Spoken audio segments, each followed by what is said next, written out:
ओम नमः सिद्धेभ्यः। नमो अरिहन्ताणं, नमो सिद्धाणं, नमो ऐर्याणं, नमो वज्रायाणं, नमो लोहे सौपसाहूणं। मंगलं भगवान् वीरो, मंगलं गौतमो गणी, मंगलं कुंडकुंडार्यो, जैनधर्मोऽस्तु मंगलम्।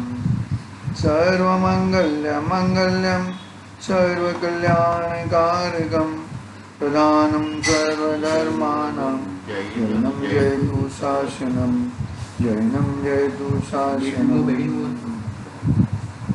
येनात्म नमः श्रीवर्धमानाय निर्धूतमकलिरात्मने, सालोकानं त्रिलोकानं विद्या दर्पणयते। चेतन चेत्या विना किम चालसी।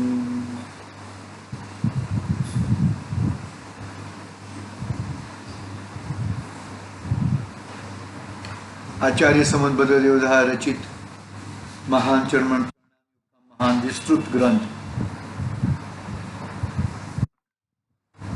रत्नाकरण सावकाचार्य विराजमान है। छठा अधिकार पे अपनी बात चल रही है। छठा अधिकार हम पढ़ रहे हैं। छठा अधिकार का नाम है भावना अधिकार। भावना अधिकार में 16 भावना का विवेचन चल रहा है। इसमें 14वीं भावना आवश्यक परिहारिणी। आवश्यक परिहारिणी, आवश्यक निश्चय से तो आवश्यक एक ही है। कौन सा? कि अपने स्वभाव में, अपनी वस्तु में, द्रव्य तो अपने स्वभाव में रहता है, अपने गुणों में ही रहता है। द्रव्य गुणमय है और गुणों के अनुसार परिणमन होता है, दूसरा रूप परिणमन नहीं होता। गुण रूप ही पर्याय होती है। द्रव्य है वो गुणमय है और गुणों का परिणमन को पर्याय कहते हैं। तो आवश्यक, मेरा आवश्यक, मैं मेरे द्रव्य में रहूं, वो मेरा मेन आवश्यक, प्रथम में प्रथम, सर्वप्रथम आवश्यक वो है। लेकिन मैं यदि मैं मेरे में नहीं रह सकता हूँ तो कहाँ पे रह सकते हैं? कि भाई देवशास्त्र गुरु की वंदना में, उनका तत्व श्रद्धान में, सपर भेद विज्ञान में, स्वाध्याय में, ये सब में रह सकते हैं। तो इस प्रकार के 6 आवश्यक कहे हैं। तो 6 आवश्यकों में नाम ये है सामायिक, स्तवन, वंदना, प्रतिक्रमण, प्रत्याख्यान, कायोत्सर्ग, ये 6 आवश्यक हैं। इसमें 3 आवश्यक की बात कल हुई थी, सामायिक की बात भी कही। समय वत्ता एक, यानी कि समय यानी कि जीव नाम का पदार्थ एक वही है, उसके अंदर रहना, उसके अंदर वो स्वरूप में रहना, उसका नाम है सामायिक। फिर स्तवन, जिनेंद्र भगवंतों का स्तवन करना, कोई एक भगवान को केंद्रित करके, पर अनंत परमेष्टि को केंद्रित करके, सिद्ध परमेष्टि को केंद्रित करके स्तवन करना, वंदना करना, 24 तीर्थंकर भगवंतों में किसी एक की वंदना करना, क्या ऐसे वो सब है। अभी चौथा बात है प्रतिक्रमण। प्रतिक्रमण की बात बहुत ही जरा विस्तृत पूर्वक और बहुत ही जरूरी है, क्योंकि हर समय इसका जीवन पापमय रहता है। पुण्य का समय कम में रहता है और पापमय जीवन ज़्यादा रहता है। तो पापमय जीवन से कैसे बचा जाए और यदि पाप हो गया है तो उसका प्रतिक्रमण कैसे किया जाए, उसकी बात अपने चौथे पॉइंट पे प्रतिक्रमण में आएगी। देखो पढ़ते हैं हम यहाँ पे। प्रतिक्रमण, दिवस आखम प्रमाद ने वश नहीं, प्रमाद के वश होकर, हाँ, कषाय के वश होकर, संपूर्ण दिन में प्रमाद के वश होकर, कषाय के वश होकर, विषयों में रागी द्वेषी होकर, किसी एकेंद्रीय जीव का घात किया हो, निरर्थक प्रवर्तन किया हो, सदोष भोजन किया हो, किसी जीव के प्राणों को कष्ट पहुंचाया हो, कर्कश कठोर मिथ्या वचन कहा हो, किसी की निंदा बदनामी की हो, अपनी प्रशंसा की हो, स्त्री कथा, देश कथा, भोजन कथा, राजकथा की हो, अदत्त धन ग्रहण किया हो, पर के धन में लालसा की हो, ये सब खोटे पाप किए हो, तो वो बंध के कारण है और वो सब मेरे परिणाम, वो सब मेरे विकल्प, वो सब मेरी क्रियाएं मिथ्या हो जाए, वो सब क्रियाएं मेरी नाश हो जाए, ऐसी भावना के सहित प्रतिक्रमण करता है अर्जुन। अब ऐसे पाप रूप परिणामों में भगवान पंच परम गुरु हमारी रक्षा करें। ऐसे परिणाम मिथ्या होवे, वैसे परिणाम मिथ्या होवे। पंच परमेष्टि के प्रसाद से हमारे पाप रूप परिणाम नहीं होवे।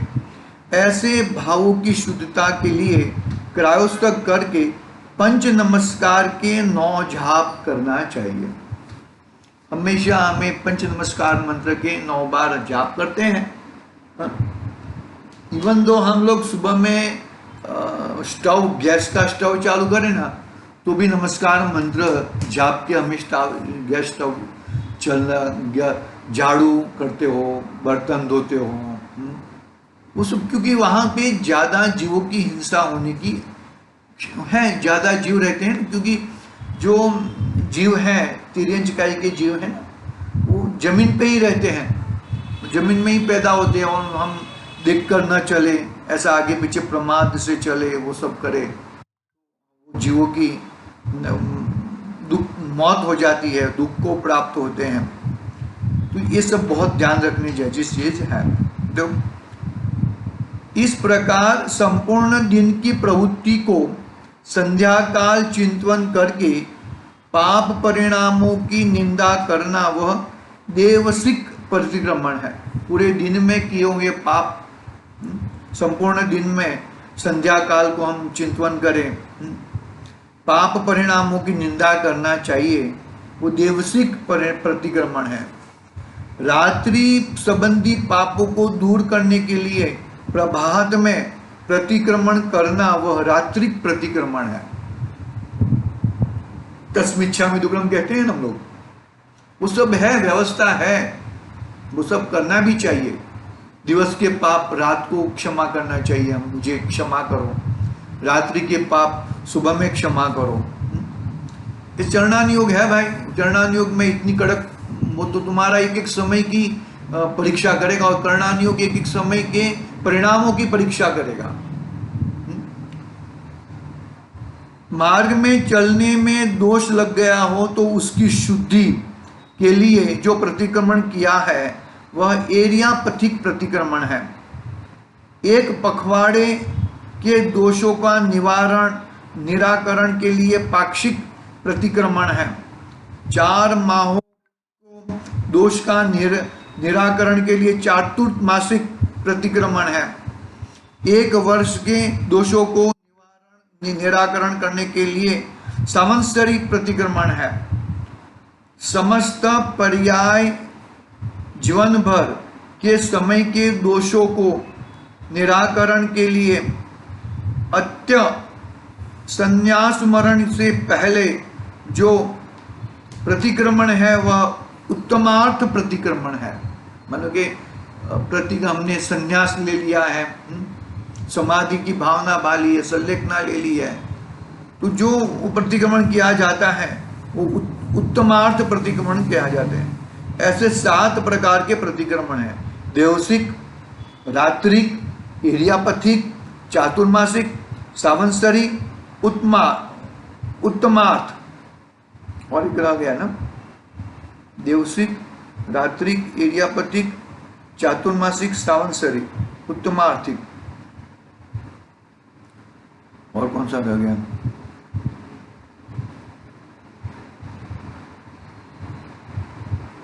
कायोस्वर्ग रूपी भी वो है प्रतिक्रमण। ऐसे 7 प्रकार के प्रतिक्रमण। उसमें गृहस्थ को संध्या तथा प्रभात के समय अपना नफा तोटा अवश्य देखने योग्य है। गृहस्थ संध्या के समय में भी जो सूर्य सूर्यास्त हो रहा है उस समय में भी और सूर्योदय हो रहा है उस समय में 2 प्रतिक्रमण अवश्य गृहस्थों को करना चाहिए। जब यहाँ 150 रुपये का व्यापार करने वाला भी शाम को लाभ हानि देखता है तो इस मनुष्य जन्म की, जिसकी एक एक घड़ी करोड़ों के धन में दुर्लभ है, चली जाने के बाद मिलती नहीं है, उसका विचार भी अवश्य करने योग्य है। आज मेरा परमेष्टि के पूजन में, स्तवन में कितना समय गया, स्वाध्याय में, पंच परम गुरु की जाप में, शास्त्र श्रवण में, तत्वार्थ की चर्चा में, धर्मात्मा की वैयावृत्ति में कितना समय गया, घर के आरंभ में, कषाय में, विकथा करने में, विसंवाद में, भोजनादि में, इंद्रियों के विषय में, प्रमाद में, निंद्रा में, शरीर के संस्कार में, हिंसादि 5 पापों में कितना काल गया।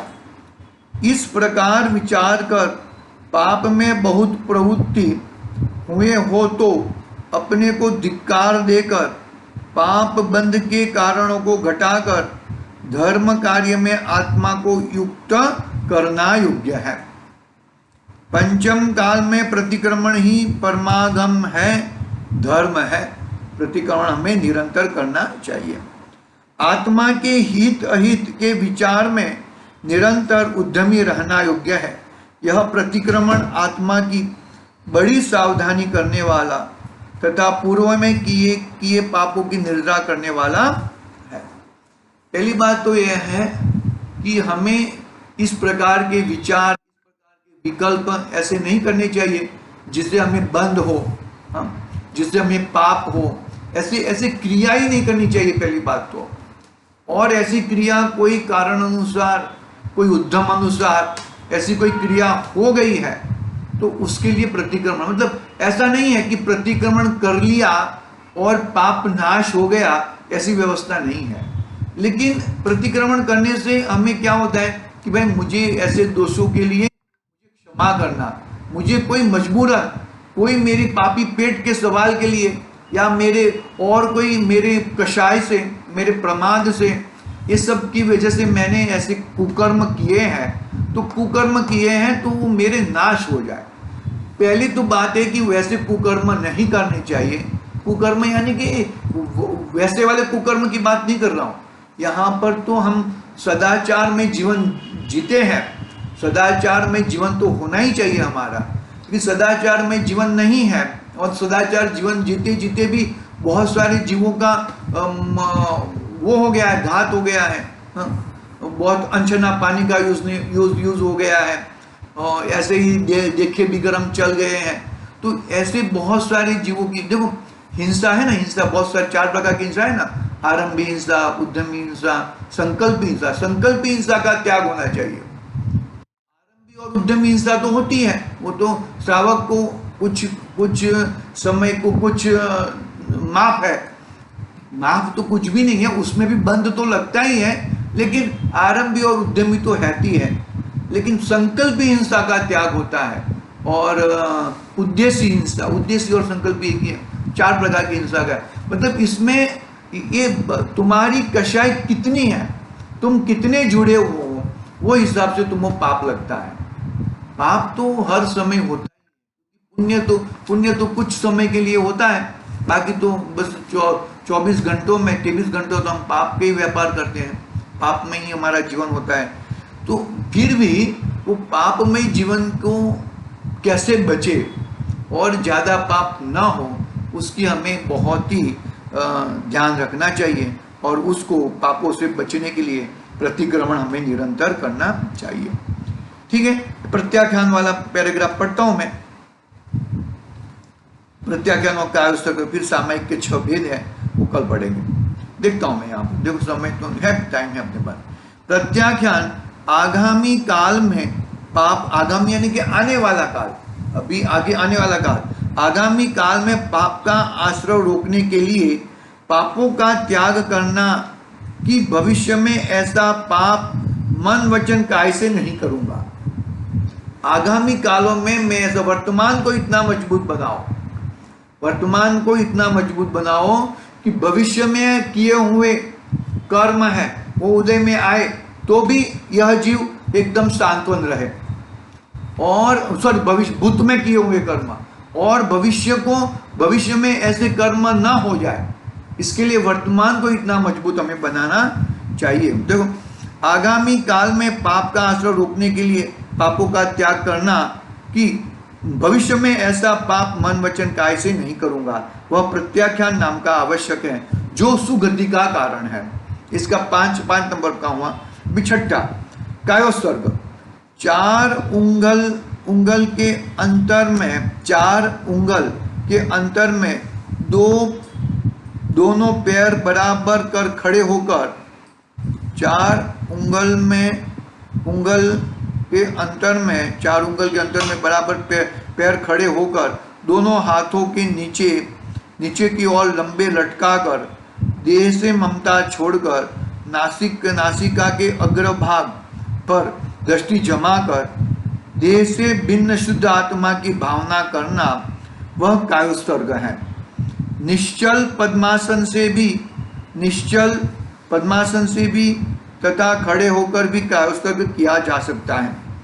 दोनों की अवस्थाओं में शुद्ध ध्यान के अवलंबन से ही सफल कायोस्वर्ग होता है। कायोस्वर्ग यानी कि सभी प्रकार के सांसारिक हो या पुण्य के कार्य, जो भी है, पाप के कार्य तो छोड़ना ही है, लेकिन सांसारिक की कार्य भी, जो रेगुलर सांसारिक कार्य उसको भी छोड़ रहा हूं, और पुण्य के कार्य भी, मानो कि पूजन इत्यादि हो गया था, अभी पूरा हो गया, तो पूजन में भी पाप इत्यादि होते हैं, तो वो सब छोड़ के मैं कायोस्वर्ग करता हूँ। कायोस्वर्ग कैसे करता हूँ कि दोनों पैर के बीच में 4 उंगल जगह रखना, खड़े हो जाना और अपने हाथ ऐसे लंबे लटका कर देह से ममता छोड़कर नासिका के अग्र भाग पर दृष्टि जमा कर, ऐसा देखकर नासिका के अग्र भाग देह जमा कर देह से भिन्न शुद्ध आत्मा की भावना करना कायोस्वर्ग है। मतलब हम नमस्कार मंत्र कैसे पढ़ना चाहिए वो भी बात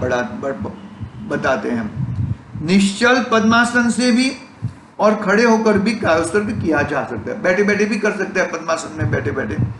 दोनों की अवस्थाओं में शुद्ध ध्यान के अवलंबन से सफल कायोस्वर्ग होता है। दोनों अवस्था में शुद्ध ध्यान के अवलंबन से सफल कार्य होता है। ये 6ठा कायोस्वर्ग हो गया। ये 6 आवश्यक परम धर्म रूपी है। उनकी पूजा करके पुष्पों की उंजलि क्षेपण करना, अर्घ उतारण करना योग्य है। इन 6 आवश्यकों के परमागम में 6 भेद कहे हैं। नाम, स्थापना, द्रव्य, क्षेत्र, काल, भाव, ये 6 प्रकार से उसकी बात कल करेंगे। सामायिक के भी 6 भेद आएंगे, कायोस्वर्ग, प्रतिक्रमण, प्रत्याख्यान, वंदना, इस सबके 6 भेद आएंगे। बहुत ही है लंबा प्रकरण है, आवश्यक परिहारिणी पढ़ेंगे हम, कल पढ़ेंगे। आज के लिए ओम नमः सिद्धि व्याह। निज निधि निज में बताई, यह अनंत उपकार है, उसके लिए इन वाणी माँ को वंदना 7 बार है।